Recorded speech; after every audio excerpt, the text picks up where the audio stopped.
Assalamualaikum dan salam sejahtera. Saya Syamira Nazir. Macam kita tahu, umumnya pendidikan swasta merupakan salah satu perkhidmatan pendidikan yang ditawarkan di negara kita selain daripada institusi pendidikan kerajaan yang ditawarkan oleh Kementerian Pendidikan Malaysia.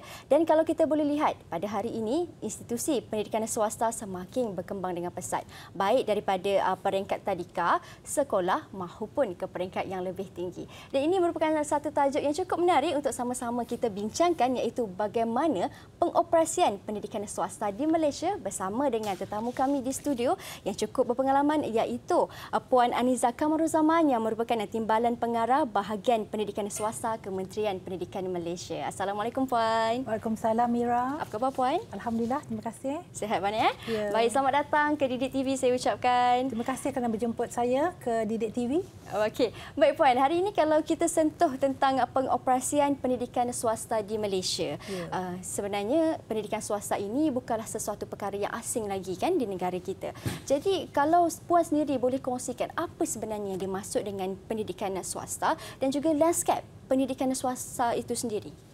Baiklah Mira, institusi pendidikan bermaksud institusi pendidikan yang bukan bantuan kerajaan dan bukan kerajaan yang dibiayai sepenuhnya oleh sektor swasta, bukan menggunakan peruntukan kerajaan, dan ia menawarkan perkhidmatan pendidikan dari prasekolah hingga ke lepasan menengah, iaitu pra-universiti. Dan untuk makluman Mira juga dan juga masyarakat di luar sana bahawa institusi pendidikan ini dia melaksanakan kurikulum yang diluluskan oleh KPM. Okay. Ya. Dan secara umumnya bagi IPS yang berada di Malaysia, kita ada 3 kategori utama, iaitu tadika, sekolah dan pusat. Ya. Dan sehingga 30 Jun 2022, kita ada 7,740 tadika swasta, 535 buah sekolah dan juga 6,805 pusat di seluruh negara.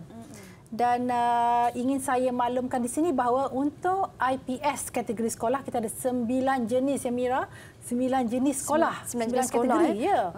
Yang pertama adalah sekolah rendah dan menengah akademik, sekolah rendah dan menengah agama, sekolah antarabangsa, sekolah ekspatriat, sekolah pendidikan khas. Oh, ada juga ya? Ada, kita ada 15. Dan juga sekolah menengah persendirian Cina. Okey.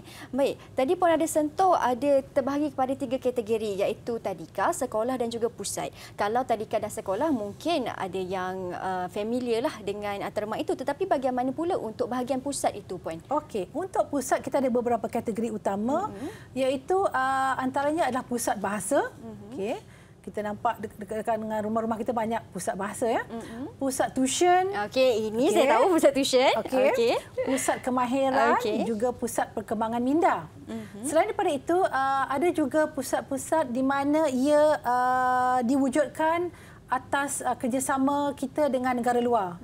Kita ada 3 jenis ya, iaitu yang pertama pusat pembelajaran komuniti. Ini khusus bagi anak-anak tenaga pekerja di ladang-ladang di Sabah dan Sarawak, dan ia disediakan oleh Konsulat Indonesia ya. Dan oleh Kerajaan Indonesia melalui konsulat di Sabah dan Sarawak. Sementara itu bagi pusat bimbingan kita ada di Sabah ya, di mana ia juga dikhususkan untuk anak-anak tenaga pekerja ladang. Dan ini dibiayai oleh NGO ya, pertumbuhan bukan kerajaan. Baik. Yang ketiganya adalah pusat pengembangan alternatif yang diwujudkan khusus bagi anak-anak pelarian. Okey, yang ini dibiayai oleh pihak UNHCR.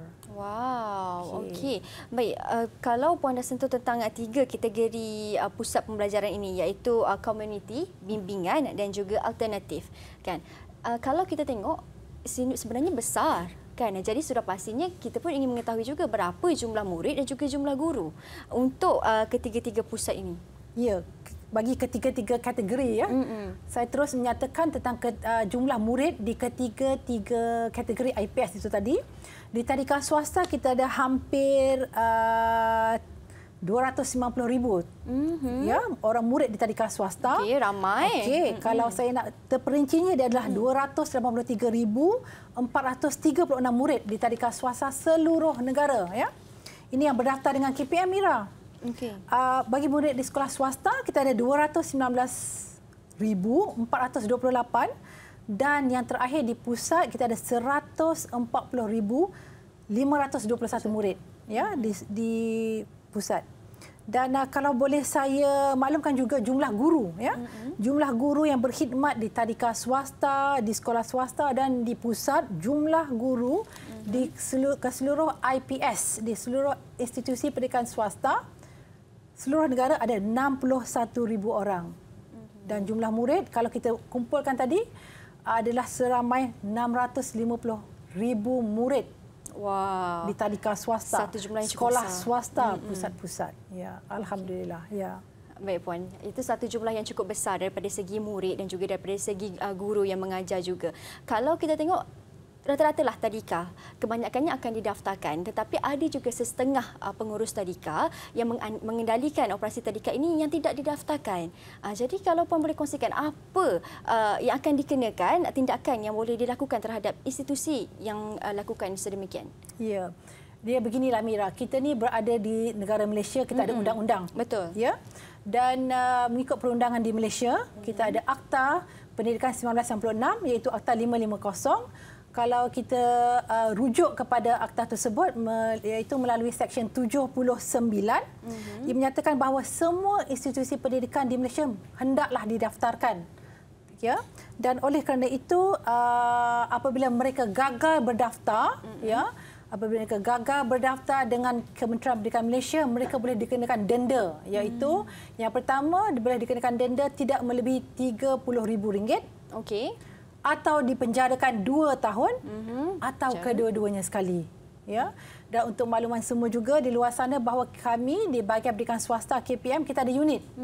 Kita ada unit inspektorat dan penguatkuasaan dibantu oleh pegawai-pegawai kami di Jabatan Pendidikan Negeri juga di Pejabat Pendidikan Daerah dalam menguatkuasakan peraturan-peraturan yang termaktub dalam Akta Pendidikan 1996.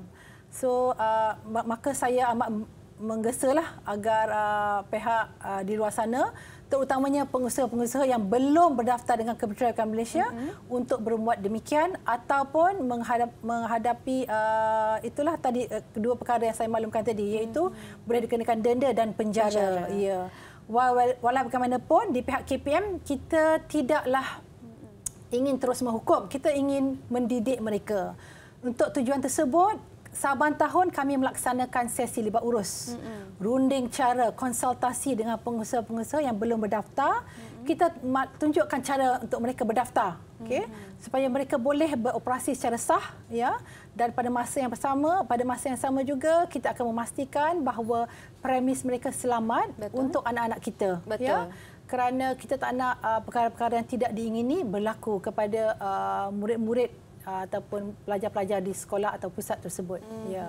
Baik, mungkin ada setengah pengusaha yang kurang cakna kan Puan tentang pentingnya untuk daftarkan institusi anda di peringkat Kementerian Pendidikan Malaysia. Penting. Kalau tak, risau kena dua perkara tadi. Dan jangan risau juga kalau anda tidak tahu bagaimana caranya untuk daftarkan. Seperti mana yang Puan Aniza dah sentuh tadi, mereka di pihak Kementerian Pendidikan Malaysia akan melakukan libat urus. Kan ada sesi konsultasinya di situ.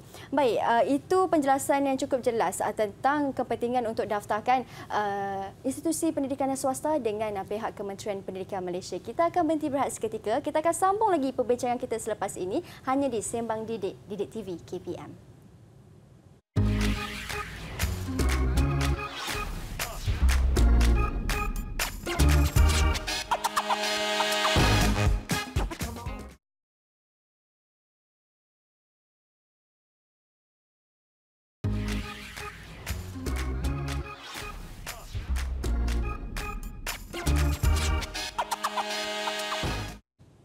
Baik, hari ini di Sembang Didik kami membincangkan tentang bagaimana pengoperasian pendidikan swasta di Malaysia bersama-sama dengan tetamu kami di studio iaitu Puan Aniza Kamaruzaman yang merupakan Ketimbalan Pengarah Bahagian Pendidikan Swasta Kementerian Pendidikan Malaysia. Baik Puan, macam kita tahu IPS ini merupakan salah satu perkhidmatan pendidikan yang ditawarkan di negara kita selain daripada institusi pendidikan kerajaan. Jadi mengapa pentingnya untuk IPS ini berdaftar dengan KPM? Kenapa perlunya berdaftar itu?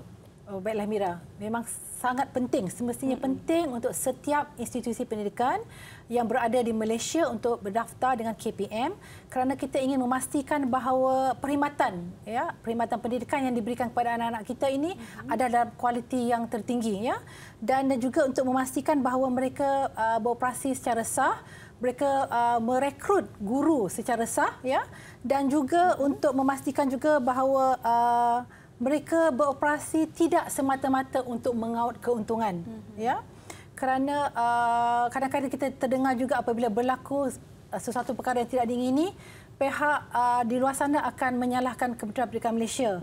Tetapi pada asasnya mereka tidak berdaftar dengan KPM. Betul. Itu adalah sangat rugilah kerana apabila mereka berdaftar, mereka akan dapat kita pastikan dari segi peraturan-peraturan yang mereka perlu ikuti.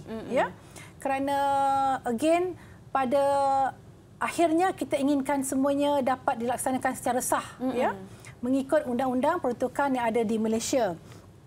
Dan dari segi tenaga pengajar juga apabila mereka berdaftar dengan KPM, kita akan memastikan bahawa tenaga pengajar mereka adalah yang berkompeten dan apabila mereka merekrut pelajar-pelajar daripada luar negara sebagai contoh, mereka akan berbuat mengikut saluran yang sebetulnya yang sebenarnya melalui KDN dan seterusnya yang lainlah yang mana saya akan kupas lagi secara detail selepas ini. Dan mungkin saya terlepas pandang tadi satu perkara yang saya ingin maklumkan di sini bahawa pendidikan swasta di Malaysia ini seperti yang Mira maklumkan tadi memang semakin popular. Betul. Kenapa begitu? Dia ada kerana beberapa sebab. Antaranya adalah mereka secara keseluruhannya menyediakan fasiliti yang lebih baik. Fasiliti yang baik, guru-guru yang kompeten, lokasi yang strategik. Betul. Dan sumbangan mereka kepada ekonomi negara juga tidak kurang banyaknya iaitu dari segi ia juga membantu dalam mewujudkan peluang pekerjaan kepada warga negara di Malaysia ini Betul. Dan suka saya tambah juga bahawa warga negara daripada luar sana juga ke Malaysia kerana apa? Kerana kualiti pendidikan kita memang taraf dunia. Wow. Okey, alhamdulillah. Dan tadi Puan Anizah ada sentuhkan guru-guru yang ingin mengajar juga di IPS ada standardnya tersendiri, cukup kompeten. Dan bagaimana pihak institusi pendidikan swasta memilih guru yang berkelayakan untuk turut serta untuk mencurahkan ilmu dan juga bakti mereka di bawah IPS ini? Okey. Baiklah, untuk dari segi kelayakan guru, pihak bahagian pendidikan swasta tidak memilih, cuma kita menyediakan atau kita we set the minimum qualification. Ataupun kelayakan yang paling minimal lah. Contohnya bagi tadika swasta adalah diploma dalam pendidikan awal kanak-kanak. Dan untuk tujuan tersebut, kita sedari bahawa ramai di antara tenaga pengajar di tadika swasta belum mempunyai diploma dalam pendidikan awal kanak-kanak.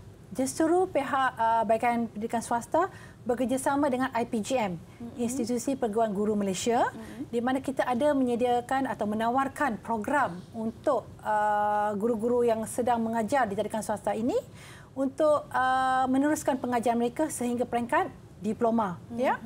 Dan kita memang mendapat feedback, kita mendapat tahu bahawa ada sambutan di kalangan guru-guru tadika swasta ini untuk meneruskan pembelajaran mereka.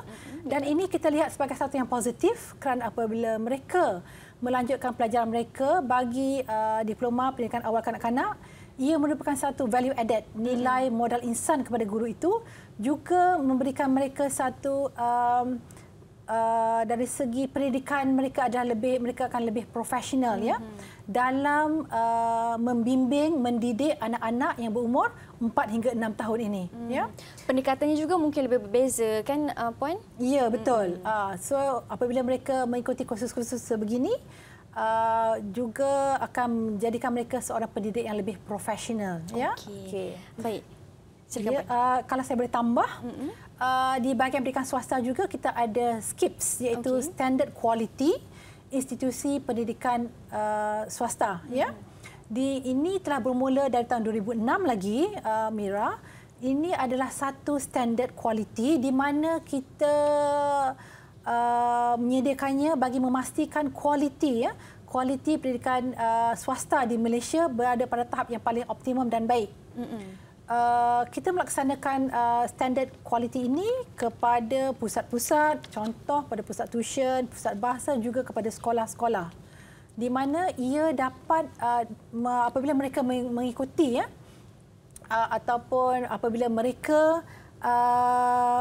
menyertailah skip tu, mereka akan dinilai dari segi kualiti perkhidmatan mereka kepada ibu bapa, kepada masyarakat, kepada anak-anak kita.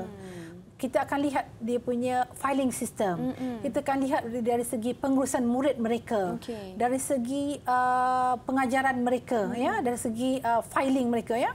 Juga ini juga dapat membantu di mana pihak KDN, Kementerian Dalam Negara dalam negeri, juga melihat ini sebagai salah satu platform untuk mereka menyokong atau meluluskan murid-murid yang ataupun pengusaha yang ingin merekrut pelajar-pelajar antarabangsa. Itu adalah syarat mereka. Okey. Ya. Itu adalah syarat untuk merekrut guru juga untuk menyertai dalam IPS, Institusi Pendidikan Swasta. Ada setengah pengusaha yang bertanggungjawab didaftarkan institusi mereka di bawah Kementerian Pendidikan Malaysia, adanya yang setengah pula yang tidak. Jadi kalau untuk pihak ibu bapa pula, macam mana cara untuk mereka mengenal pasti, okey, ini institusi ini sudah didaftarkan, ini belum. Terutama sekali mungkin di peringkat prasekolah kan. Prasekolah banyak sekarang ni kan. Tumbuh ibarat cendawan yang baru tumbuh selepas hujan. Cukup banyak nak dikatakan. Jadi macam mana untuk ibu bapa sendiri mengenal pasti IPS ini sudah didaftarkan ataupun belum? Ya, betul. Itu adalah satu soalan yang sangat baik kerana kita saban hari juga menerima aduan, pertanyaan. Adakah tadika swasta ini berkaitan dengan rumah mereka berdaftar dengan KPM atau tidak. So, secara umumnya itulah satu perkara yang baiklah kerana mereka prihatin tentang pendaftaran tadika swasta ini dengan KPM. Baiklah, salah satu cara untuk memastikan bahawa tadika swasta itu telah didaftar dengan KPM adalah yang pertama ada papan tanda. Ada papan tanda di luar premis tadika tersebut dengan logo Kementerian Pendidikan Malaysia, juga dengan nombor ataupun kod tadika itu. Nama dan kod tadika ada terpapar di papan tanda tadika tersebut. Yang keduanya, seterusnya, pihak ibu bapa juga boleh melayari sistem e-prasekolah. Di mana alamatnya adalah eprasekolah.moi.gov.my. Di sana ibu bapa boleh mencari institusi dan menyemak sama ada sesuatu tadika itu berdaftar dengan Kementerian Pendidikan Malaysia atau tidak. Dan di dalam itulah caranya boleh dilakukan Puan. Okey, itu untuk prasekolah. Betul. Prasekolah syaratnya seperti mana yang Puan Aniza dah sentuhkan tadi, di luarnya ada papan tanda. Okey, ibu bapa boleh ada logo KPM, ada kod, juga. Okey, jadi ibu bapa boleh semak terlebih dahulu di situ, di luarnya terlebih dahulu. Dan itu untuk tadika juga boleh disemakkan di dalam laman pautan eprasekolah.moi.gov.my. Tetapi kalau untuk selain daripada bukan prasekolah, macam mana perlu ibu bapa nak mengetahui? Okey, bagi yang bukan tadika swasta, ada beberapa caralah untuk mereka menyemak status pendaftaran sesuatu institusi itu. Mereka boleh melayari pautan smips.gov.my, itu sistem maklumat institusi pendidikan swasta di alamat smips.moi.gov.my. Di sana memang terdapat listlah senarai di mana mereka boleh menyemak sekolah-sekolah, sama ada satu sekolah itu berdaftar dengan KPM atau tidak, kerana kita bimbang juga. Di luar sana ada yang mendakwa mereka adalah homeschooling, mereka telah didaftar dengan KPM, tetapi kita tidak boleh terus menerima apa dakwaan mereka. Kita semak sebagai ibu bapa yang bertanggungjawab, mereka perlu menyemak. Sangat penting untuk mereka menyemak dengan contohnya dengan melalui layaran MOE tadi, pautan tersebut. Yang keduanya, mereka boleh juga menghubungi pihak Jabatan Pendidikan Negeri, ya, kita ada unit pendidikan swasta di situ, juga di Pejabat Pendidikan Daerah, ya, boleh hubungi mereka, atau ada juga pautan yang mereka boleh layari, iaitu pertanyaan-pertanyaan yang lain, ya, mungkin boleh mereka hantar ke bps@moi.gov.my melalui pautan-pautan dan juga sistem, ya, yang dimaklumkan tadi. Pihak ibu bapa bolehlah terus menyemak status pendaftaran sekolah, ya, mungkin pusat, sama ada mereka berdaftar dengan KPM atau tidak, kerana ini sangat penting, ya. Betul. Demi memastikan bahawa keselamatan anak-anak, ya, kan? Kerana kita bimbang ada yang tidak mematuhi peraturan yang telah ditetapkan oleh pihak PBT, ya, pihak PBT, juga bomba, juga pihak kesihatan, ya.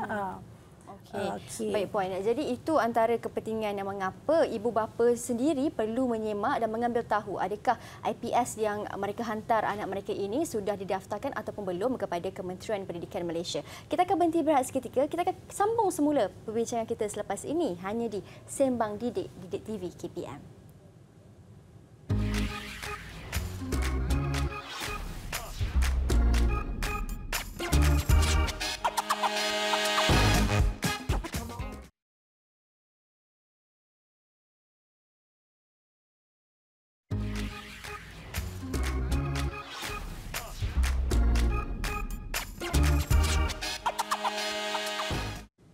Baik, kembali semula di Sembang Didik, Didik TV KPM. Kita sudah mengetahui apakah kepentingannya untuk IPS didaftarkan di bawah Kementerian Pendidikan Malaysia. Kita juga sudah mengetahui bagaimana untuk menyemak sama ada setengah prasekolah di peringkat swasta itu sudah didaftarkan ataupun belum. Dengan caranya boleh lihat di luar tadika itu sendiri, seperti mana yang Puan Aniza sudah sebutkan tadi. Dan di segmen ini kita juga ingin bertanya kepada Puan, ada juga di bawah kategori IPS iaitu sekolah antarabangsa yang mungkin ada di kalangan penonton di rumah yang kurang familiar ataupun yang kurang tahu apa yang dimaksudkan dengan sekolah antarabangsa. Adakah dia berbeza ataupun bagaimana?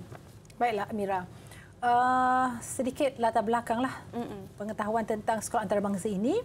Dari segi jumlahnya, sehingga 30 Jun 2022, kita ada sebanyak 204 buah sekolah antarabangsa di seluruh negara. Semenanjung Malaysia, juga di Sabah dan Sarawak, ya. Dan bagi sekolah expatriate, kita ada 17, ya, sekolah expatriate. Dan untuk makluman juga, enrolment murid, ya, di sekolah antarabangsa setakat ini adalah lebih kurang 71,000 orang murid. 71,000 orang murid, ya. Dengan sementara itu bagi sekolah expatriate kita ada 2,828 orang murid, ya. Dan mungkin ada yang keliru tentang pengoperasian kedua-dua buah sekolah ini, kerana bagi sekolah antarabangsa, bagi ibu bapa, ya, yang berhasrat untuk menghantar anak-anak mereka ke sekolah antarabangsa, mereka boleh berbuat demikian dengan cara mengemukakan permohonan mereka kepada sekolah tersebut, dan pihak sekolah akan mengajukan mengajukanlah kepada pihak KPM, ya. Dan untuk dari segi kurikulum yang dilaksanakan di sekolah antarabangsa melaksanakan kurikulum antarabangsa. Sebagai contoh, kurikulum daripada Australia, ya, daripada British, ya, Britain, Canada dan beberapa yang lain. Dan bahasa pengantar bagi sekolah antarabangsa adalah bahasa Inggeris, ya. Dan mereka menerima masuk murid-murid bukan warga negara, juga warga negara. Cuma saya tersilap tadi. Apabila ibu bapa, ya, berminat untuk menghantar atau berhasrat untuk menghantar anak mereka ke sekolah antarabangsa, mereka boleh berbuat demikian dengan menghantar permohonan terus kepada sekolah antarabangsa. Dan mereka akan memproses. Berbeza dengan sekolah expatriate. Okey. Bagi sekolah expatriate, senario berbeza, ya. Dia ada 3 cara ataupun 3 syarat yang mereka perlu patuhi sebelum ibu bapa tersebut dibenarkan untuk menghantar anak ke sekolah expatriate. Yang pertama, syaratnya adalah ibu bapa mesti warga negara luar, salah seorang. Negara asal tu dah. Negara asal tu lah. Ya. Yang pertama. Yang keduanya, mereka pernah bekerja, ibu atau bapa tadi pernah bekerja di luar negara sekitar 3 tahun atau lebih. Ya. Dan yang ketiga, maknanya dia akan balik ke Malaysia untuk meneruskan persekolahan. Mungkinlah sebagai contoh, dia berada di Paris selama 3-4 tahun. So balik ke Malaysia mungkin nak belajar anak ni untuk belajar di sekolah antarabangsa Perancis, mungkin sekolah expatriate Perancis di Kuala Lumpur. Yang ketiga adalah jika ibu bapa akan berhijrah, akan bekerja di luar negara. Sebagai persediaan untuk anak ini, so kita benarkan untuk anak ini belajarlah di sekolah expatriate. Dan apa yang mereka boleh buat adalah mereka perlu mengemukakan permohonan ke sekolah tersebut. Baik. Sekolah akan memajukan permohonan kepada pihak kami. Untuk pertimbangan dan kelulusan pihak bahagian pendidikan swasta.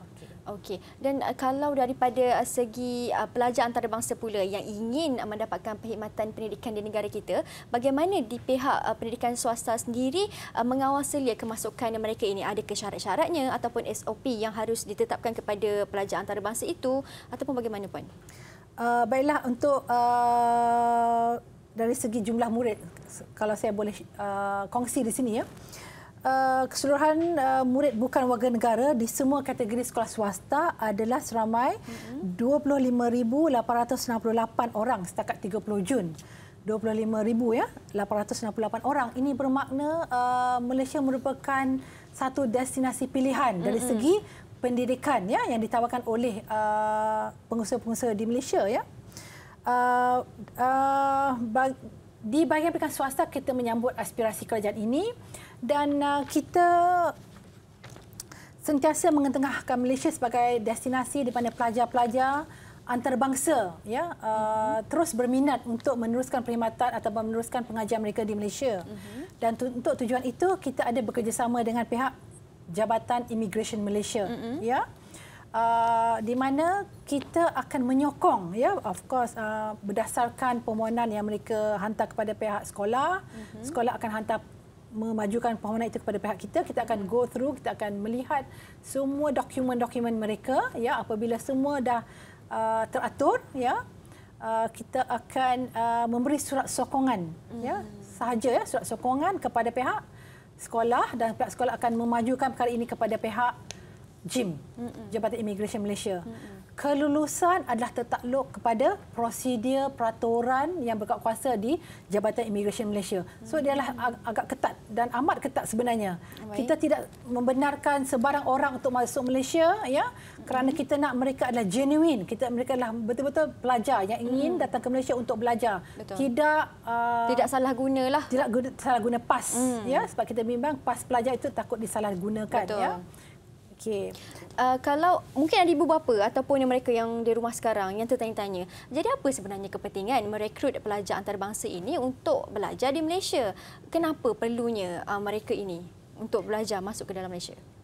Dia ada beberapa sebablah kenapa di samping untuk memeriahkan industri pendidikan di Malaysia. Kerana salah satunya yang utamanya adalah dari segi bagi pertumbuhan ekonomi di Malaysia. Ia amat menyumbang kepada pertumbuhan ekonomi di Malaysia kerana ia selaras juga dengan aspirasi kerajaan itu Malaysia sebagai satu hub pendidikan dan kita menerima pelajar dari seluruh dunia dan kebanyakannya lah mainly daripada Asia kita, kalau tak silap saya, yang paling ramai warga negara asing yang berada di Malaysia adalah dari negara Korea. Antaranya Korea, Jepun, China dan juga daripada Australia, ada daripada Singapura, daripada Brunei dan cukup banyaklah untuk disenaraikan Ya, betul. Okey. Yang bagusnya daripada segi pertumbuhan ekonomi macam mana Puan Aniza sebutkan tadi. Kalau saya juga boleh kongsikan, mungkin daripada segi daya saing antara pelajar kita sendiri dengan pelajar luar, kita sama-sama dapat exchange knowledge kan, culture, yes, betul, itu akan memeriahkan lagi industri ataupun pendidikan di Malaysia. Ya? Betul. Okey, kalau mereka, ibu bapa di luar sana yang berminat nak hantar anak-anak mereka ini masuk ke sekolah antarabangsa. Macam saya juga ada kenalan yang belajar di sekolah antarabangsa. Jadi mungkin Puan Aniza juga boleh kongsikan kepada mereka di luar sana bagaimana cara ataupun laluannya kalau ingin menghantar anak mereka mendapatkan perkhidmatan pendidikan di sekolah antarabangsa. Mira, untuk sekolah antarabangsa, jika ibu bapa berhasrat untuk menghantar anak-anak mereka ke sekolah antarabangsa, ini adalah selaras dengan pertukan yang kita ada. Ya, kita ada SPI, Surat Perkeliling Ikhtisas, ya, iaitu bilangan 1 tahun 2012, iaitu pelaksanaan dasar kemasukan murid warga negara ke sekolah antarabangsa. Ia jelas menyatakan bahawa bagi anak-anak untuk belajar di sekolah antarabangsa, mereka boleh terus mengemukakan permohonan mereka kepada sekolah yang mereka ingin, ya, hantar anak-anak tadi. Walau bagaimanapun, bagi sekolah expatriate seperti saya maklumkan tadi, senarionya adalah berbeza, di mana mereka perlu penuhi 3 syarat-syarat tadi, ya, sebelum pihak sekolah mengemukakan nama murid tadi yang berminat untuk masuk sekolah antarabangsa atau sekolah expatriate Jepun contoh. So, selepas mereka mendapat dokumen daripada ibu bapa tadi, mereka perlu menghantar atau memajukan dokumen itu semua kepada pihak kami. Kami akan teliti. Kita teliti dari permohonan itu dari segi dokumennya, dan adakah ia mematuhi syarat-syarat yang telah kita tetapkan dalam SPI tadi. Dan kita juga melihat bahawa jika pihak sekolah tiada, they have nothing against that, maknanya dia boleh menerima murid ini, setelah kita pertimbangkan, barulah kita akan memberi kelulusan bagi murid warga negara Malaysia untuk belajar di sekolah expatriate. Ya? Tidak semudah-mudahnya lah semena-menanya untuk masuklah. Ada syarat yang ditetapkan dan kena tengok dulu. Lepas ke tidak? Ya, kerana di sekolah expatriate ni dia nombor 1, dia tidak menggunakan kurikulum yang saya maklumkan tadi. Kurikulum dia lebih kepada kurikulum sekolah negara asal. Betul. Dan menggunakan bahasa negara asal. Okey. Kalau sekolah Jepun digunakan bahasa Jepun lah. Kalau Perancis begitu jugalah. Okey. So itulah adalah beberapa perkara yang kita perlu lihat, syarat-syarat yang kita telah tetapkan, kerana ia bukan saja akan memudahkan pihak sekolah tapi memudahkan juga urusan murid itu berada di persekitaran sedemikian. Kan? Betul. Kerana bayangkanlah dia tidak boleh berkomunikasi dalam bahasa Perancis atau Jepun, tetapi berada dalam suasana begitu, dia akan tidak adil lah bagi anak itu, kan. Tetapi jika ia adalah satu persediaan, ya, untuk murid atau anak-anak ini sebelum ibu bapa berhijrah ke Kanada mungkin, ke Perancis, ke Jepun, ya, ke Jerman, itu adalah sebaik-baiknya lah untuk mereka berada dalam suasana begitu sekolah sebelum ibu bapa berhijrah ke negara-negara berkenaan. Baiklah. Yang pentingnya bagaimana timbang tara yang harus dilakukan oleh ibu bapa sendiri untuk memastikan anak-anak mereka dapat pendidikan yang sempurna dan yang terbaik. Kita akan berhenti berehat lagi sekali, Puan. Okey, dengan izin, ya. Kita akan sambung semula selepas ini di Sembang Didik. Didik TV KPM, jangan ke mana-mana.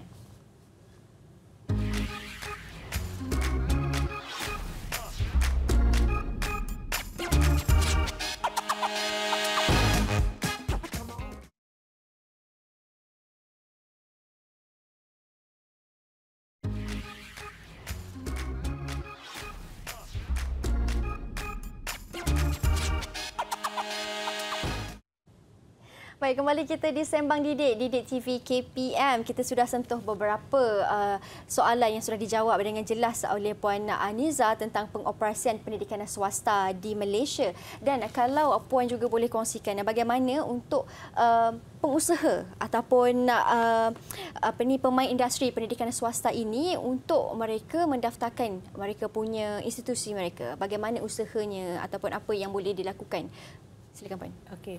Baiklah, Mira, kami di bahagian pendidikan swasta, kita ada satu unit, ya, unit perhubungan dan promosi, di mana pihak kami juga membuat promosi, ya, untuk membantu pengusaha-pengusaha di luar sana dalam dari segi penubuhan dan pendaftaran institusi-institusi tadika swasta, sekolah atau pusat, ya, untuk mereka berdaftar dengan pihak Kementerian Pendidikan Malaysia.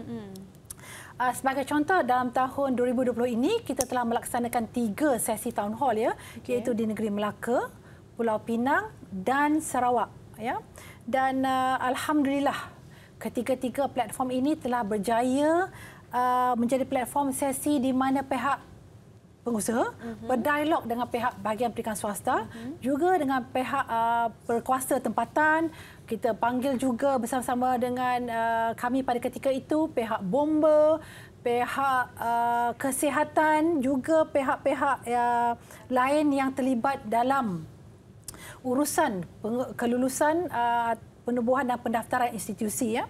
Dan ini juga merupakan satu platform di mana kami telah menyediakan platform di mana mereka bertanyakan soalan, ya, terus bertanya soalan kepada kami di mana kita membantu mereka, ya, untuk mendaftarkan institusi mereka secara sah, ya, kerana seperti yang dimaklumkan sebelum ini ada juga di antara mereka tidak mengetahui kepentingan, ya, untuk mereka berdaftar. Cuma dalam perundangan ini, Mira, ignorance is not an excuse.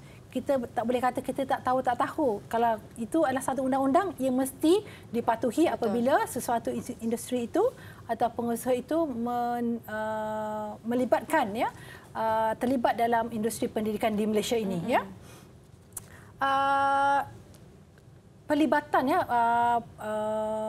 agensi-agensi lain yang seperti saya maklumkan tadi adalah untuk memastikan agar keselamatan bangunan itu dipatuhi. Itu mereka perlu refer dengan bomba tadilah, ya. Kesesuaian lokasi ini mungkin lebih kepada pihak berkuasa tempatan, ya. Kerana setiap daerah, bukan sahaja negeri, setiap daerah, ya, di setiap negeri di Malaysia ini mempunyai pihak berkuasa tempatan yang berbeza dengan peraturan yang berbeza, yang perlu pengusaha ini fahami dan akur, ya. Baik. Dan penggunaan tapak juga, kerana kadang-kadang sesuatu tapak itu memang telah dikhususkan untuk satu-satu tujuan, ya, adakah untuk pendidikan mungkin, untuk sektor industri mungkin, kilang-kilang. So mereka mesti cakna tentang perkara ini, ya. Dan selain itu, sesi libat urus juga kita laksanakan bersama-sama dengan pihak-pihak lain yang berkepentingan seperti persatuan-persatuan, ya, persatuan-persatuan tadika juga. Kita ada persatuan-persatuan yang melibatkan beberapa jenis sekolah, ya, untuk kita mengadakan satu hubungan yang baik, ya, kerana mereka juga merupakan telinga dan mata kepada kami juga. Baik. Ya, okey, kerana daripada situ kita akan tahu tentang kewujudan, ya, institusi-institusi yang tidak berdaftar, ya, dan mereka juga boleh membantu agar pengusaha-pengusaha yang lain berdaftar dengan pihak Kementerian Pendidikan Malaysia, ya. Dan kita juga telah menyediakan garis panduan yang untuk mereka patuhi. Baik. Kita bantu, dan kita juga telah upload perkara ini di portal MOE untuk mereka fahami, ya, untuk mereka lihat, semak tentang dari segi keakuran mereka, ya. Senarai semak kita ada, dan mereka perlu akurlah sebelum mereka boleh mengemukakan permohonan mereka, ya. Dan kita ada satu perkara yang terbaru, ya, selaras dengan pendigitalan dan modul, ya, pengurusan pihak KPM. Maka di bahagian pendidikan swasta kita ada membangunkan pembangunan iaitu modul pengurusan penubuhan dan pendaftaran IPS. Ya. Okay. Ini adalah satu perkara ke arah digitalisasi. Bermakna pengusaha ini tidak perlu membawa kertas dokumen berat-berat berkilo-kilo ke pejabat di JPN atau ke bahagian pendidikan swasta di Putrajaya. Mereka boleh melaksanakannya melalui online secara dalam talian. Ya. Betul. Dan perkara ini apabila insya-Allah kita akan lancarkan dalam masa yang terdekat, ya. Dan ia akan memudahkan cara proses penubuhan dan pendaftaran. Kerana kita pun sekarang berada dalam era digitalisasi. Okey. Menyebutnya itu pun. Okey. So apabila kita berada di era itu, kita pun tidak mahu ketinggalan. Betul. Ya. So bermakna jika pengusaha di luar sana, contohnya pengusaha di United Kingdom berhasrat untuk mendirikan, mendirikan satu sekolah antarabangsa di Malaysia, mereka boleh melayari, boleh terus pergi ke modul ini dan boleh lihat semua apa perkara yang diperlukan. kerana di situ kita ada dua versi dalam bahasa Melayu juga dalam bahasa Inggeris. Okey. Jadi itu antara usaha-usaha yang giat dibangunkan oleh pihak Kementerian Pendidikan Malaysia. Betul. Untuk memastikan mereka ataupun semua pemain industri ini dapat melaksanakan tugas mereka dengan baik dan juga dapat memastikan didaftarkan dengan sempurna. Betul. Kan semua itu. Jadi semuanya dah di hujung jari saja seperti mana Puan Aniza katakan tadi kan. Dah menuju dah ke arah globalisasi, menuju ke arah pemekasaan ICT tu dah. Jadi jangan risau. Jangan tak perlu dokumen lagi ke apa. Jangan risau semua itu. Okey. Dan juga Puan memandangkan kita pun dah sampai ke penghujungnya. Kata-kata Puan kepada ibu bapa di luar sana yang mungkin kurang cakna ataupun kurang terdedah lagi terhadap institusi pendidikan swasta ini. Okey, baiklah. Terima kasih Mira. Saya ada dua perkara yang saya ingin berkongsi di sini. Itu yang pertama, saya mohon agar semua pengusaha di luar sana untuk pihak pengusaha berdaftar dengan Kementerian Pendidikan Malaysia. Kita ada banyak cara, banyak saluran yang boleh tuan-tuan dan puan-puan ikuti ataupun pergi melalui pautan yang telah dimaklumkan tadi yang kita akan siarkan, dan juga dengan menghubungi pihak Jabatan Pendidikan Negeri, juga kepada bahagian pendidikan swasta sendiri di KPM boleh melayari pautan BPS at moi.gov.my. Dan kerana kita tidak mahu pihak pengusaha ini apabila mereka tidak berdaftar, mereka akan dikenakan tindakan perundangan. Betul. Kerana ia merupakan satu kesalahan jenayah apabila mereka tidak berdaftar dengan pihak KPM. Dan apabila kita, kesan saya juga apabila kita mengadakan sesi town hall, apabila kita mengadakan taklimat-taklimat, mohon kepada pihak pengusaha yang belum berdaftar ini, silalah hadir untuk mendapatkan maklumat yang terkini. Kerana kita, seperti saya maklumkan sebelum ini, kita ingin mendidik, kita ingin memberi cara yang mudah untuk mereka berdaftar, kerana pada penghujungnya itu adalah untuk kemudahan semua pihak. Betul. Yang seterusnya untuk ibu bapa, saya menasihatkan pihak ibu bapa penjaga untuk menyemak status sekolah, tadika, pusat-pusat di mana ibu bapa penjaga menghantar anak-anak mereka, dari segi kesahan mereka ataupun pusat-pusat sekolah dan tadika ini dari segi pendaftaran mereka dengan pihak KPM. Kerana apabila mereka berdaftar dengan KPM, insya-Allah kita akan memastikan bahawa mereka mengikut Akta Pendidikan 1996, Akta 550, kerana kita sentiasa kita akan turun ke ground untuk memastikan mereka mematuhi akta ini, kerana kita ada unit inspektorat dan penguatkuasaan untuk memastikan mereka sentiasa mematuhi standard yang telah ditetapkan. Baiklah. Dan juga Puan, harapan Puan terhadap pengoperasian pendidikan swasta di Malaysia.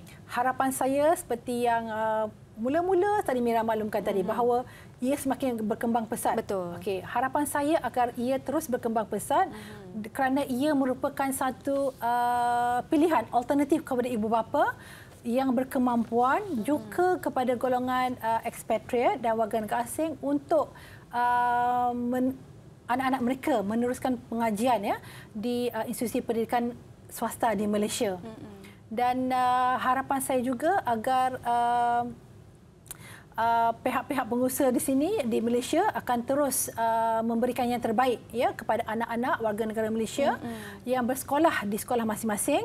Kerana pada penghujungnya apa yang kita mahukan adalah agar semua murid yang berada di Malaysia ini mendapat pendidikan yang berkualiti dan yang terbaik daripada guru-guru yang kompeten dan berada di premis yang sah dan selamat.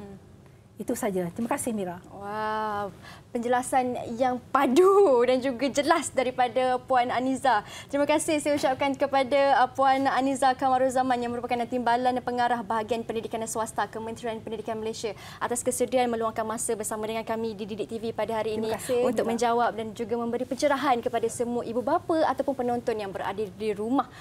Macam yang Puan Aniza sudah sebutkan tadi, tahap pendidikan di Malaysia ini sudah berada di tahap yang cukup optimum dan juga cukup yang terbaik.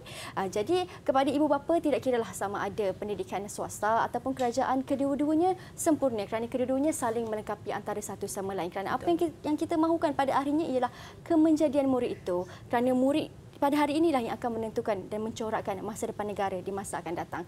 Jadi kita jumpa lagi di episod akan datang. Saya Syamira Nazir. Teruskan setia menonton Sembang Didik TV KPM.